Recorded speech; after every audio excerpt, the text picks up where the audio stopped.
নমস্কার। দুর্গাপুরের মানব মৈত্রী পত্রিকার সম্পাদক কবি চন্দ্রনাথ বন্দ্যোপাধ্যায়ের লেখা কবিতা প্রেম ভালোবাসা, কণ্ঠে সুতপা মজুমদার।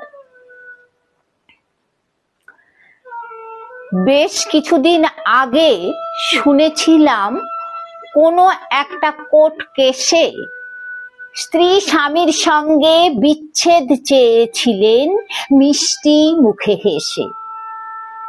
অবশ্য স্বামীর বিরুদ্ধে তার কোনো দুর্ব্যবহার, অবৈধ সম্পর্ক অথবা অত্যাচার নিপীড়নের অভিযোগ ছিল না বিন্দু বিসর্গ। শুধু তার স্বামীর ঘাটতি নাকি শুধু প্রেম আর ভালোবাসা, যা দেখাতে পারেননি আবেগের সাথে মনের মতো খাসা। সংসারের সমস্ত দায়িত্ব কর্তব্যই পালন করেছেন তার স্বামী। সন্তানদের দারুণভাবে স্নেহ ভরে মানুষ করেছেন তিনি।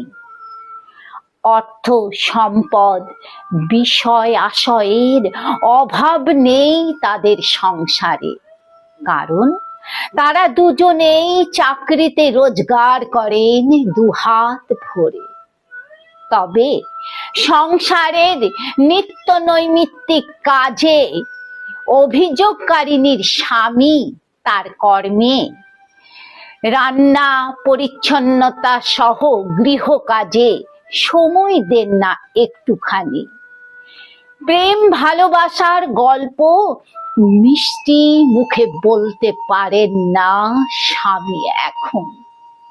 তাকে জড়িয়ে ধরতে পারেন না বলেই 25 বছর পর বিচ্ছেদে মন।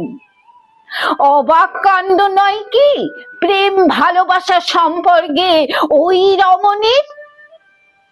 চিন্তা ভাবনাটা ঠিক যেন একটা বাচ্চা ছেলের মতো হচ্ছে জানি।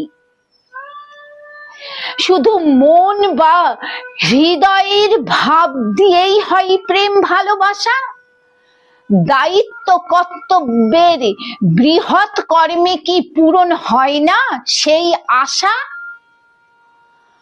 কত মহাপুরুষ, মনীষী, বিজ্ঞানীগণ দেশ ও দশের জন্য প্রেম করতে গিয়েই তাদের বিষয় সম্পদ সহ জীবনও বিসর্জন দিয়েছেন। আমরা সকলেই ধন্য ধন্য করেছি তাদের প্রেম ভালোবাসা।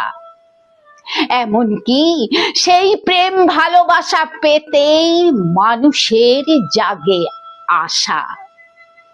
আসলে দেহগত প্রেম হয় শুধু একটু আবেগে, কিন্তু তা সাময়িক। তার থেকেও সার্থক ভালোবাসা দায়িত্ব ও কর্তব্যে।